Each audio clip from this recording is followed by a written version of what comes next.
Hello there people, welcome to my channel. And yes, I do my own darkroom printing, which you should do as well if you take pictures on film. All this hybrid stuff, that's, you know, scanning is not the same. It's nowhere near the same. But that is not what I wanted to talk about today. Today I wanted to show you or review one of my favorite cameras, perhaps in my top 5, basically in top 5 favorite cameras, the ubiquitous Minolta X-700, a camera which was amazingly in production for a really long time. They introduced it in 1981 and it stayed in production all the way to 1999, which is mind-boggling. I mean, imagine any of the digital cameras on the market today being produced for such a long time. It's insane. You know, it just won't happen. This camera also won Camera of the Year in Europe. I think it was the first year that such an award was given. And 1981 Camera of the Year in Europe was the X-700, this baby. On the advertisements in photography magazines, I've read that they used the slogan Camera of the Year on 2 continents. Now, I'm not exactly sure what the other continent was. I'm pretty sure there was no such thing as Camera of the Year North America or Camera of the Year Asia, so I assume it was Camera of the Year in Australia, but I'm not sure, so maybe someone in Australia can shed some light on that. When this camera came on the market, I assume the class, what today is called the prosumer class, was not yet invented, but this is basically what it is. It's not a pro level camera. For that it misses some features.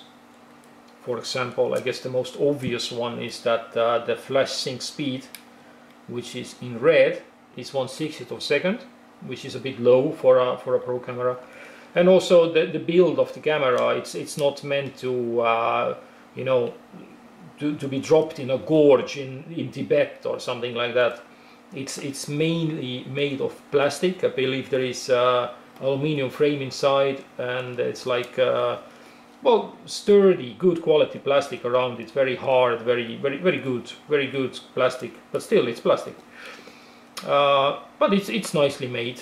And the plus side is, of course, this camera is actually quite light for this camera class. It's a fairly light camera. The controls are very typical for the era.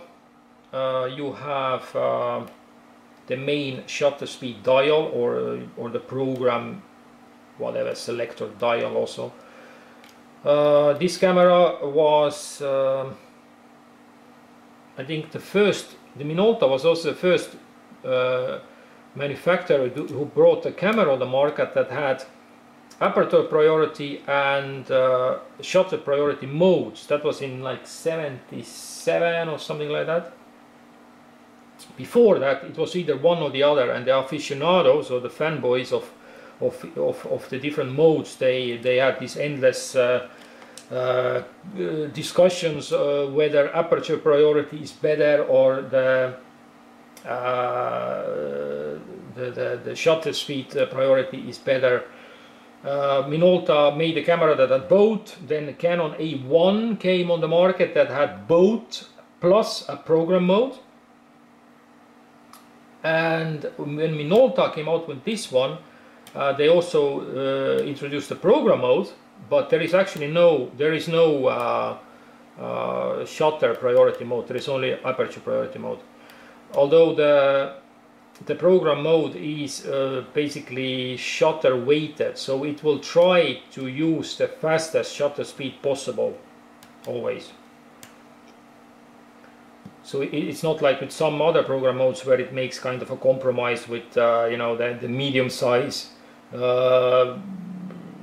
aperture, medium shutter speed. This one is basically shutter speed weighted, the program mode. Then you have the aperture mode. To change these two, you have to push down the little locking button here so that you won't knock the camera to a different mode by accident. Like this, it will be in program mode. To use the program mode, you have to put the lens on the smallest aperture. With this lens, it's 16. With some lenses, you also have a little locking lever here. For example, let's see. We have on this baby here, we have another lens. This is a Rokkor f2, 50mm also. This lens has a little locking lever. Basically, if you put this on 22, you can switch this locking lever on, so you won't be able to move it out from the auto setting, the smallest aperture setting.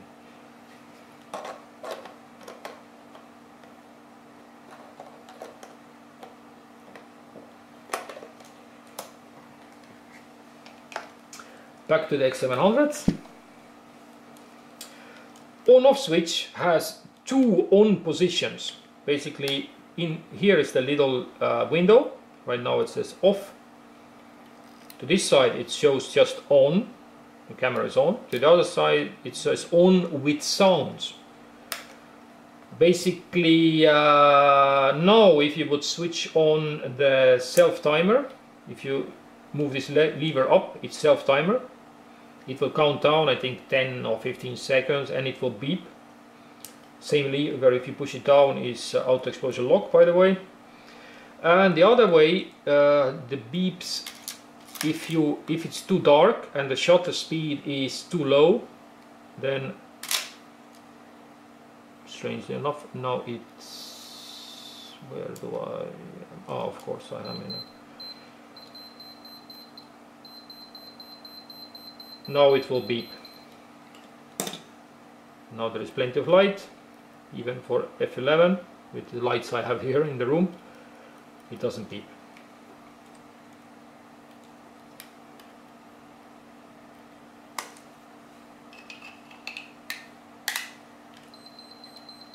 No, it does.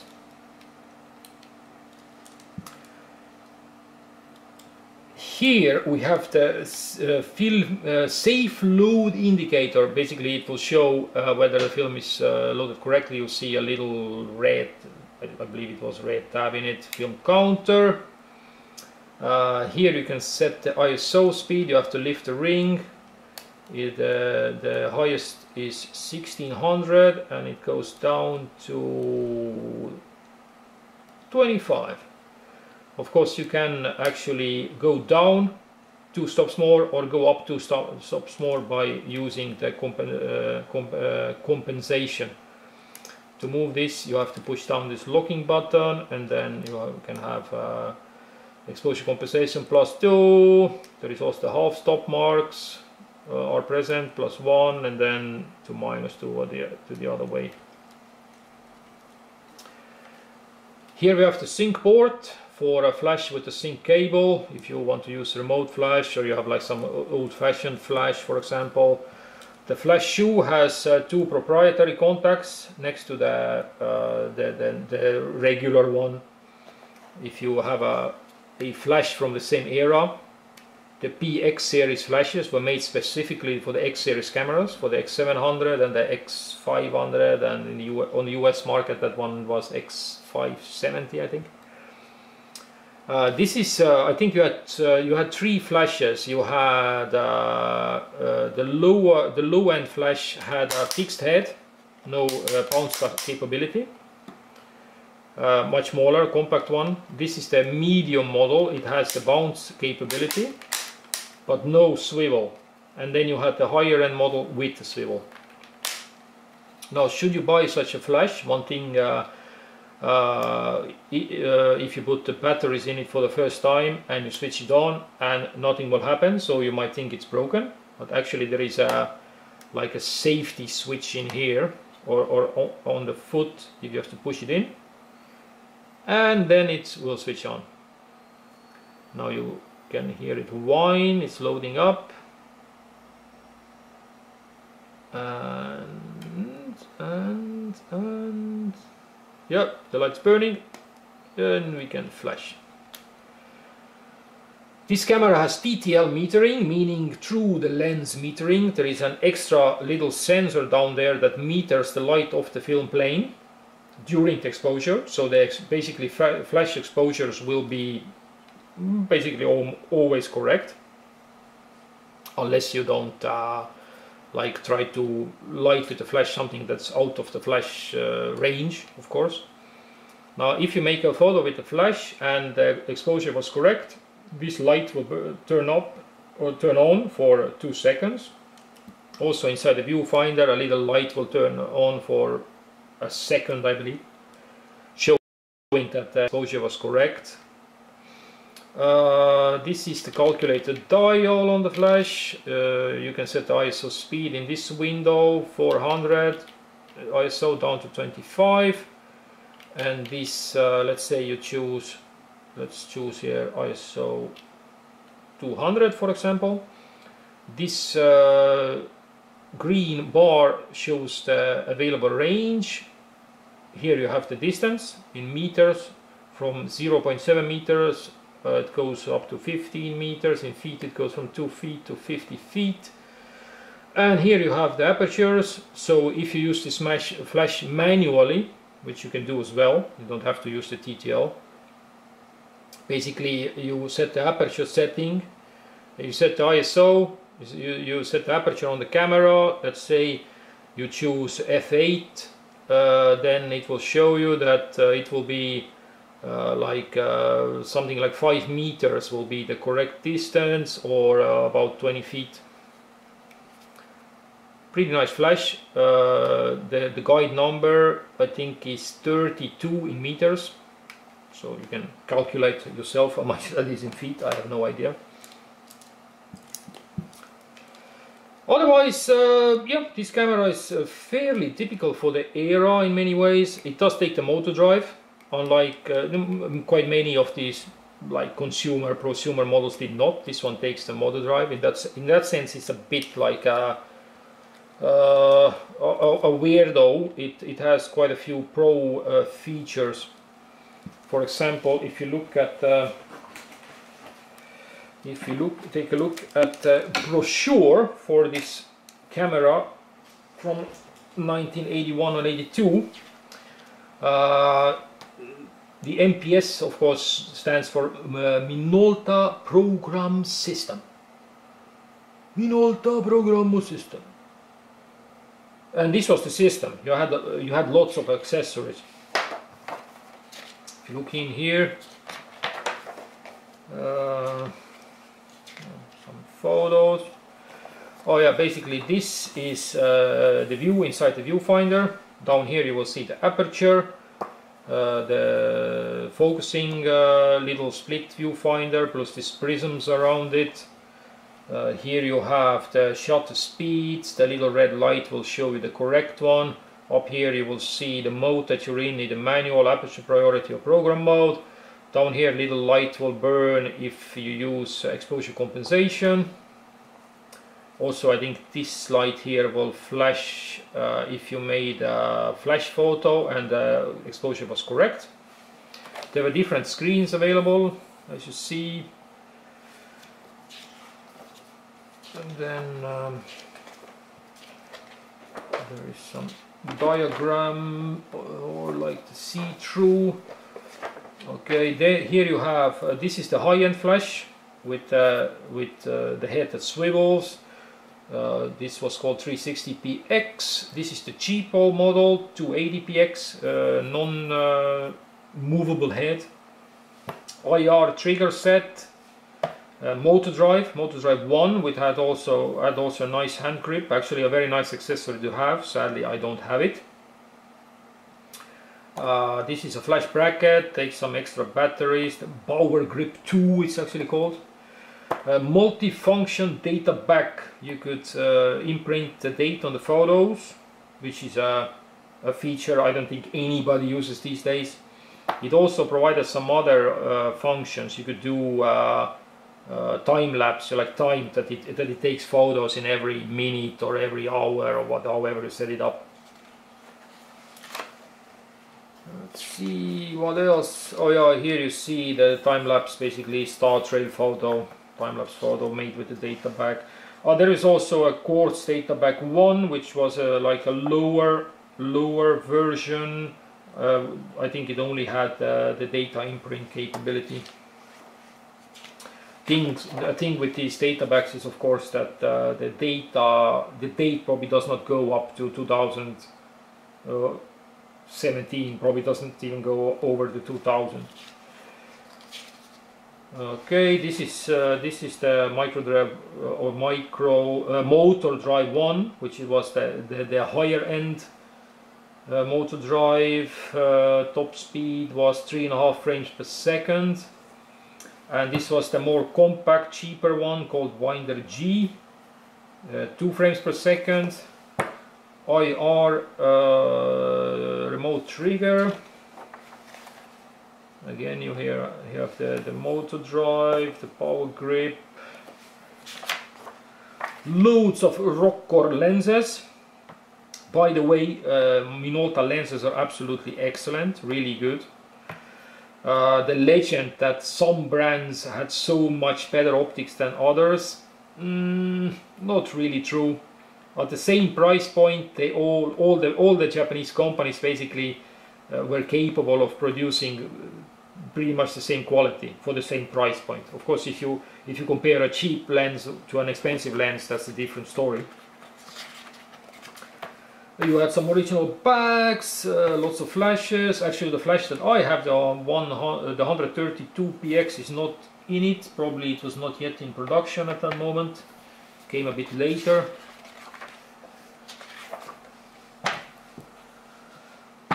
So, oh, by the way, it's in Dutch. I am not Dutch myself, but I do understand Dutch, strangely enough. Oh yeah. For example, I looked up a price list from Lion Photo. Lion Photo mail order, 66 East Madison Street, Chicago, Illinois, from 1982, November 1982. And it lists basically all the cameras that were on sale. So it's quite interesting to see what the price differences were. They had the X-700 body, these prices that I'm quoting are all for body only, without the lens. X-700 was $222 US. Nikon FM2, basically a camera from the same class, was chrome body was 230, black body was 240 US.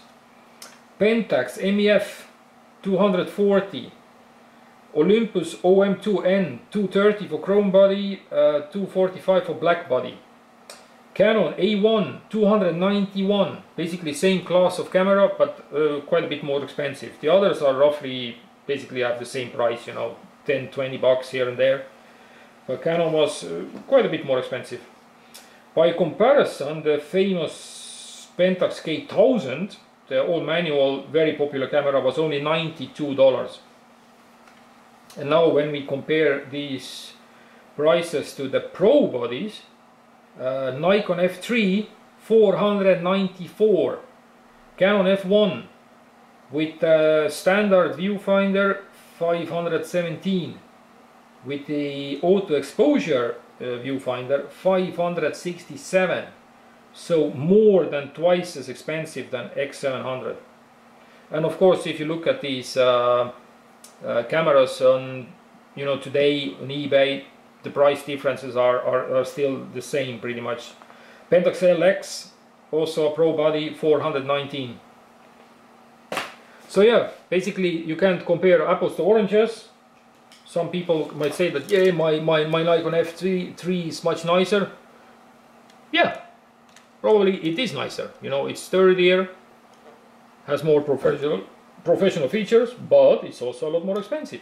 And basically 35mm camera body, if you have a decent one, I mean, yeah, there is not so much in it that is like so different. So this one, the form factor, the way it handles, definitely one of my favorites. Really lovely camera to use. Ah, by the way, here, last film I shot was slide film, Agfa CT Precisa 100, which of course these days is not made by Agfa. This is just Fuji Provia 100 repackaged. So it's the same film. Only the Agfa version is cheaper. So, you know, good deal. Very good film. I love slide film. Looks fantastic. The camera takes the regular LR44 or A76 1.5 volt batteries. It takes two of them. The camera, oh, I have a tripod mount on it. It's underneath there. It opens with a coin. Usual stuff, like most cameras from the era. These are available everywhere. Luckily, you know, it's not like the hassle you can have with some older cameras that have mercury batteries. So that's a good point as well. Now let's talk a little bit about the lenses. Basically, these are all the the Minolta manual mount, the MD mount lenses that I have. This is a different body, older XE5, also fantastic camera, much heavier though, does not have the TTL. The lens on this one, that's a 15mm prime f2. It's quite compact, as you can see. For example, this one here is the 50mm 1.7. If you look at them, you know, the size is a bit bigger, this one. And this will be this is the 1.4. So like this, it is a bit bigger. If you look at the element size, yeah, the difference is massive. I have a step-up ring here for the filter. Actually, the filter on it at the moment is a skylight. Skylight filter, by the way, is not exactly the same as IR filter. IR filter is quite useless. Skylight filter can be useful. So let's put this one away. So what else do we have? We have here a Canon made f2 28mm, quite bright for a 28, usually 28, so 2.8. Canon was a brand of a Japanese company called Kino Precision, who originally made only cinematic lenses, but started the production of photo lenses around 1970. Very good quest, they were very highly regarded, but when autofocus came along, I guess they figured that it was not worth the investment or whatever. They moved out from the photographic lens business. Here we have a Vivitar Series 1. Lots of people think that the third-party lenses are of inferior quality to the original, whether Minolta or Canon or Nikon or Pentax or whatever lenses. That is not always the case, although third-party manufacturers definitely made lenses for the lower price point. They also had their high-end series. Vivitar Series 1 was the high-end series of Vivitar. These lenses are optically every bit as good as you know, the original glass. Vivitar, of course, did not produce lenses himself or themselves. Vivitar was just a importer brand. I'm not exactly sure who produced this particular one. This one is a 24 to 70 zoom lens. 24 wide angle, very nice lens. If you read old reviews, was very highly regarded. If you read reviews in the old magazines, optically very good lens, you know, as zoom lenses go for a zoom lens. This is a Soligor 135 portrait lens, f2.5, again a bit brighter than they usually were, has a built-in sunshade. Not sure who built this one, but again optically it's a good lens. Then we have oh, Soligor, of course, also was this big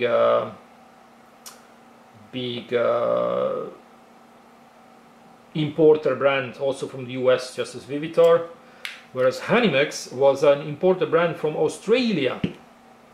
Although they turn up everywhere, these lenses, like this one, you know, imported in Europe. This lens, I actually know who the producer was.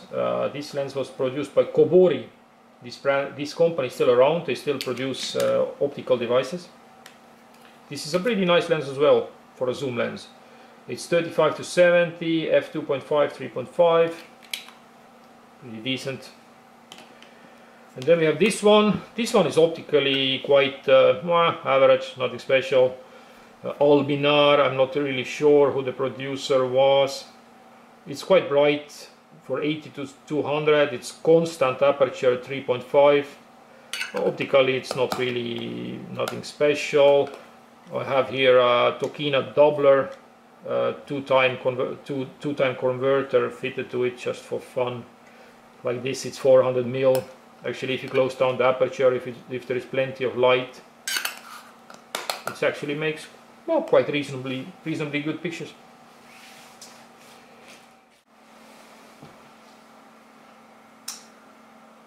I'll show you a couple of photos that I took with this X700. This first one, this one is taken on Kodak Triax, set on ISO 800. It was just some crazy happening in the city with some weird people. Just basically a scene on the street. Now the second one, this is a completely different film. This is the northernmost castle of the Teutonic Order, you know, the knightly order. This castle was built I think around 1400, and it's on the north coast of Estonia. And as you see, this film is completely different than the film that the previous picture was taken on, the Kodak Triax picture. This is Fomapan, Foma Retropan 320 soft, and it has a completely different look. It's a very soft look, very large grain. A film with a completely different character. Not suitable, definitely not suitable for every situation, but I think for this scene it works very well. And now this one, this is actually a picture by me published in a local nationwide newspaper, you know, one of the biggest newspapers in the country.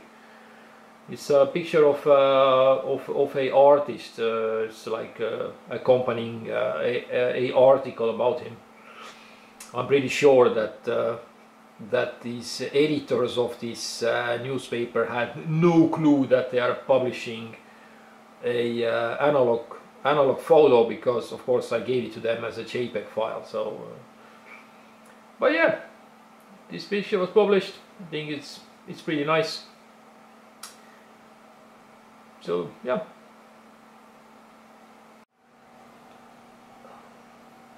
Why did I actually choose Minolta?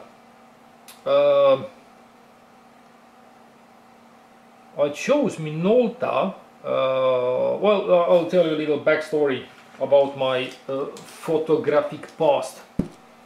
I did quite a lot of photography as a teenager. I think I was 10 or 11 when my father bought me my first camera, which was a Soviet Orion EE, a little basically compact, like a point and shoot. It had a match needle meter in the viewfinder. It was pretty nice, I guess. I didn't know any better. I started to develop my own film. I put photos on paper, you know, set up the dark room in the bathroom. Luckily my parents had all the equipment, and I did that quite a lot throughout the 80s. Then I moved to another country, was away for like more than 2 decades, and in the 90s I took very little photos. I had like different hobbies. I imagined myself a musician and all that kind of stuff, so didn't do much photography at all. Then of course when digital came along, I found it interesting. I bought my first digital camera probably like 2003 or so, and did quite a, you know, quite a lot of picture taking, you know, here and there, whatever, but ultimately found it unsatisfying. And oh, look at that. On this, I completely forgot, on this original, what the hell is this thing called?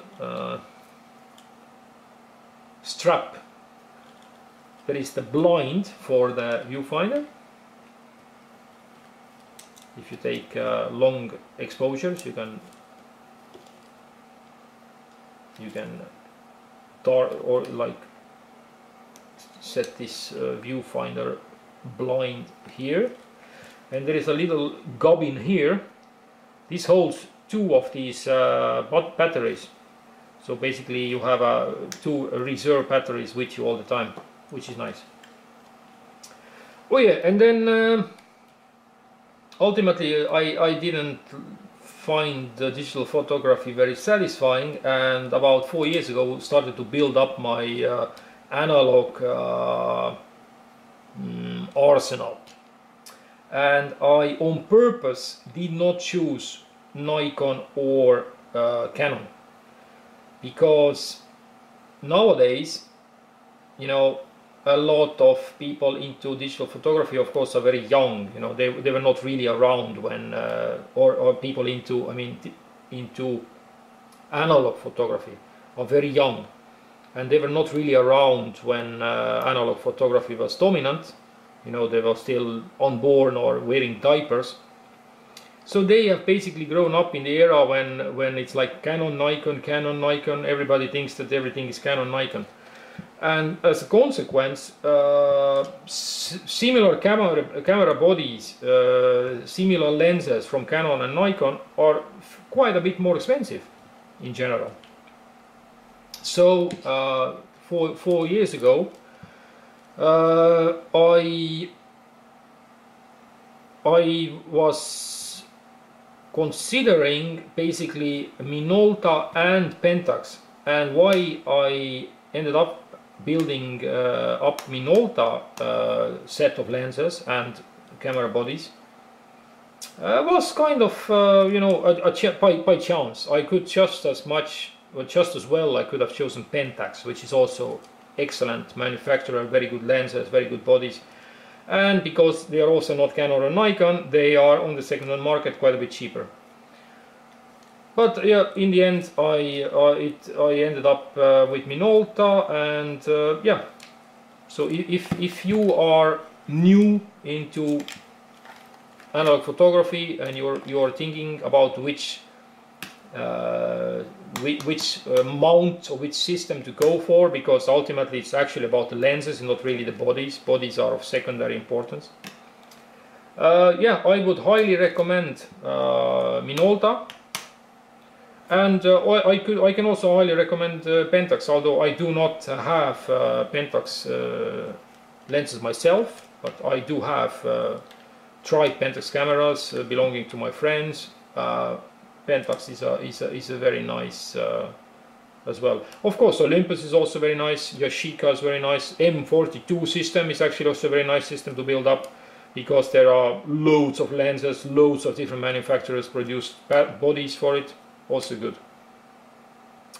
But yeah, anyway, for me 35mm, mainly Minolta. Although I do have M42 bodies and lenses as well, quite a few, and I also have Mamiya Z one body with quite a few lenses, and I also have a Konica with a couple of lenses.